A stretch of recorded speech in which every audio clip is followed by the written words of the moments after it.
I just returned home after being gone for the majority of the last several days. I went camping. I like to go camping, mainly because it's the only place I can go where when I don't shower for 4 days, it's still kind of socially acceptable.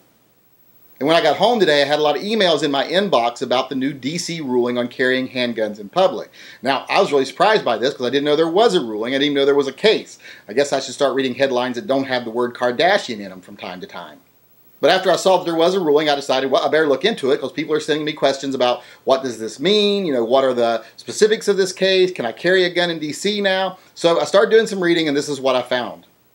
Basically, right now, there's no law against carrying a handgun in Washington, D.C. Now, the rule is specific to handguns. It specifically states handguns. So don't be carrying long guns or shotguns in Washington, D.C. right now, because that's not going to fly. But as far as it goes right now, if you are in compliance with the D.C. rules and you live in D.C., you can carry your handgun in public. If you live outside of D.C. and you're visiting, you just have to comply with the laws of your state to carry a handgun in public. So for right now, what law enforcement's having to say is they're having to say, well, we can no longer stop people just for the suspicion of carrying a gun. That means they can't just say, well, I think that guy might have a gun and just stop you for no reason other than that, because now it's not illegal to have a gun in public in D.C. Now, if they do stop you, let's say they see your gun, or you get stopped for something else and they want to determine if you can have that gun, all they can do now is determine whether you are following the law for carrying a gun.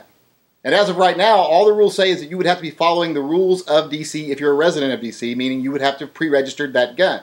If you're not a resident of D.C., if you're a visitor, you have to be following the rules of your state. Now, most states just require that you not be a felon and you not be mentally ill, you not be adjudicated, etc., to have a handgun. So if you can carry a gun in your state, you can carry a gun in D.C. as long as you follow the same rules of your state.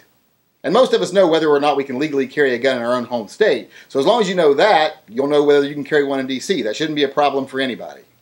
So even if you're not a D.C. resident, apparently you can carry in D.C. now. Now I wouldn't, because the city's probably going to ask for a stay, and there's probably going to be a time period where they hold off the ruling until they can get clarification on it. But it's just a stopgap measure if they get the stay. They may not even get a stay. As of right now, they haven't been granted one.